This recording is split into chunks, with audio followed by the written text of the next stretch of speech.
గారు కృష్ణారెడ్డి గారు మనం యుద్ధంకి సంబంధించి చాలా రోజులుగా మీరు రమేష్ కన్నిగంటి గారు ఇంకా మేజర్ భరత్ రెడ్డి గారు ఇంకా చాలామంది ఉన్నారు. అందరూ కూడా ఒక రకంగా మీరు మీ కంట్రిబ్యూషన్ అర్ధరాత్రి అయితే అర్ధరాత్రి, ఉదయం అయితే ఉదయం వచ్చి ప్రజల్ని సెన్సిటైజ్ చేయటం, మన వ్యూహాలు ఏమై ఉండొచ్చు, అలాగే మనం ఎలా పైచేయి సాధిస్తున్నాము, తర్వాత మన యొక్క ఆయుధాలు, మన యుద్ధ ట్యాంకులు, మన యొక్క కెపాసిటీ, మన యొక్క స్ట్రెంత్ వాటిని అద్భుతంగా వివరించారు సార్.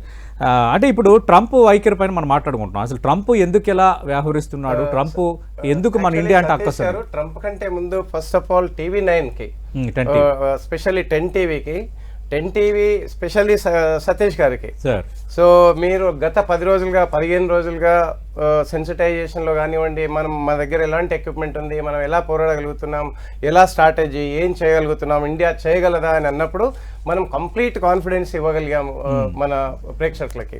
సో అదే కాకుండా మీరు అన్నట్టుగా డే ఇన్ డే అవుట్ మీరు అంటే కంప్లీట్గా నేషనల్ ఛానల్స్తో పాటుగా మీరు కూడా కాంపిటీషన్తో కవరేజ్ ఇవ్వటం జరిగింది. First of all war breaking లో 10 టీవీ ముందు ఉంది సార్. ఈ రోజు అంటే వార్ కి సంబంధించి ఏదైనా ఇంట్రెస్టింగ్ వార్త చూడాలంటే 10 టీవీకి వస్తున్నారు, యూట్యూబ్ లో 10 టీవీని ఫాలో అవుతున్నారు.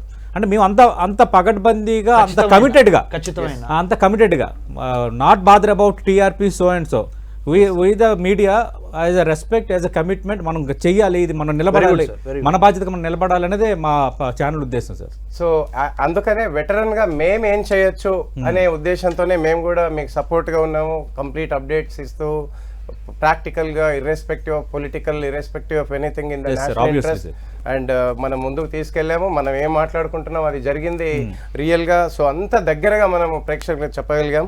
సో ఏది ఏమైనప్పటికీ ఇక ట్రంప్ ఎందుకు ఇలా అని అన్నప్పుడు తప్పకుండా అమెరికా ఇలాగే ఉంటుంది అనేది మనం చాలా రోజులుగా భావిస్తున్నాం. అండ్ మీకు తెలుసు ఆ రోజు చావు దెబ్బ తగిలిన తర్వాత యాక్చువల్ ఒపీనియన్స్ ఏంటి అని అంటే, వీళ్ళు ట్రంప్ దగ్గరికి వెళ్ళారు, మనం వెళ్ళలేదు. We did not go to them actually. So ఆ తర్వాత రిక్వెస్ట్ చేయటము, బెగ్ చేయటము, సరే నేను మాట్లాడతాను ఏదో అని వాళ్ళకు కమిట్మెంట్ ఇవ్వటం జరిగింది. కానీ మనకి కమిట్మెంట్ ఇవ్వకుండానే, అండ్ ఇంకొకటి ఆ రోజు 11 o'clock నుండి 3:30 వరకు హాట్ లైన్ కనెక్షన్ కోసం ప్రయత్నం చేశారు. హాట్ లైన్ కనెక్షన్ దొరకలేదు. 3:30 తర్వాతనే DGMOకి సంపర్కం జరిగింది. ఆ తర్వాతనే ఈ సీజ్ ఫైర్ అనౌన్స్మెంట్ జరిగింది. అండ్ ఆ తర్వాత ట్రంప్ అరౌండ్ 4:30, 5 o'clock ట్వీట్ చేయటము, తర్వాత 6 o'clock మన ఫారిన్ సెక్రటరీ మేస్త్రి గారు వచ్చి అనౌన్స్ చేయటము, ఇవన్నీ కూడా ఒక ప్రాసెస్ లో జరిగిపోయాయి అనమాట. సో ఈ ప్రాసెస్ లో జరిగిపోయినప్పుడు ఇంకా కొందరు మన వాళ్ళు మేస్త్రి గారిని కూడా ఇది అంటే భారతదేశం ఎప్పుడు కూడా డిస్ట్రక్షన్ సైడ్ మొగ్గు చూపదు, peace loving country. So definite గా పాకిస్తాన్ని ఈవెన్ సెకండ్ డే కూడా మనము విధ్వంసం చేయాలనుకుంటే చేసేవాళ్ళం. So whatever we did proportionate గా మనం చేయగలిగాం. అండ్ ఇంకొకటి, ఎప్పుడైతే కిరాణా హిల్స్, మనకు తెలియదు కిరాణా హిల్స్ ఎక్కడ ఉందో అనేది, మన పైలట్స్ కి తెలియదు, మన వాళ్ళకి తెలియదు, కానీ ఒకే ఒకటి ఎయిర్ బేస్ లో వెళ్ళాలని చేశారు.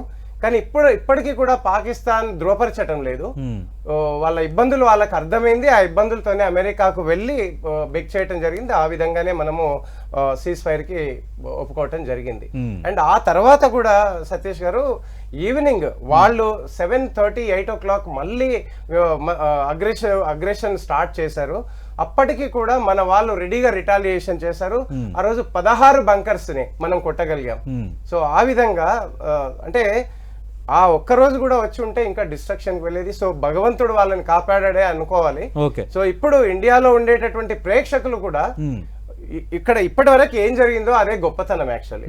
ఇక పైన ఉంటే మళ్ళీ డిస్ట్రక్షన్ సైడ్ వెళ్ళేవాళ్ళు. యుద్ధం ఆపానని అన్న ట్రంప్ మళ్ళీ నేను ఆపలేదు చెప్పానని నిన్న మాట మార్చున్న పరిస్థితి. ఎగ్జాక్ట్లీ. సో నేను ఎగ్జాక్ట్లీ అదే చెప్తున్నారు. ఇప్పుడు ఏం చెప్తున్నారు, నేను చెప్పి ఉండొచ్చు, ట్రేడ్ లింక్ చేసి ఉండొచ్చు, పాకిస్తాన్ తో మాట్లాడాను, ట్రేడ్ కి ఒప్పందం జరిగింది, ఇలాంటివన్నీ చేస్తున్నారు. సో ఏది ఏమైనా సార్, మనం ఈ రోజు ఈ ఓపీ సింధూర్ తర్వాత ఒక పవర్ఫుల్ డిఫెన్స్ కంట్రీగా మనం రాణించాము. ఈ రోజు మన డిఫెన్స్ మార్కెట్ కి ఏదైతే ఉందో అది అనూహ్యంగా స్ట్రెంగ్త్ పెరిగింది. అండ్ మన బిజినెస్ చెప్తున్నాను కదా, రానున్న కొన్ని రోజుల్లో ఆ నేపథ్యంలో చైనా అమెరికా కూడా కన్ను కొడుతుందని ఇప్పుడు సమస్య ఏంటంటే మనకు డిమాండ్ పెరగడం. అండ్ ఇంకొకటి మనకి S-400 కొన్నప్పుడు కూడా అమెరికా కొన్ని ఇబ్బందులు పెట్టింది. అయినప్పటికీ కూడా మనం ముందుకు వెళ్ళాం, కొన్నాం. అండ్ అవుట్ ఆఫ్ 3 స్క్వాడ్రన్స్ ఒక స్క్వాడ్రన్ ఎక్విప్మెంట్ మాత్రమే మనం కొనగలిగాం. ఏది ఏమైనా కూడా మనం ఈరోజు ఒక సక్సెస్ఫుల్ డిఫెన్స్ ఫోర్సెస్ గా, డిసిప్లిన్డ్ డిఫెన్స్ ఫోర్సెస్ గా, ఆ తర్వాత ప్రపంచంలోనే 4వ 5వ అంటే ఆ ర్యాంక్ లో లేకుండా ఈ రోజు ఫస్ట్ సెకండ్ కి వచ్చేటటువంటి ప్రయత్నంలో మనం ఉన్నాం. And definitely we proved that India can do whatever we can do అనేది మనము నిరూపించాం ప్రపంచానికి. రైట్.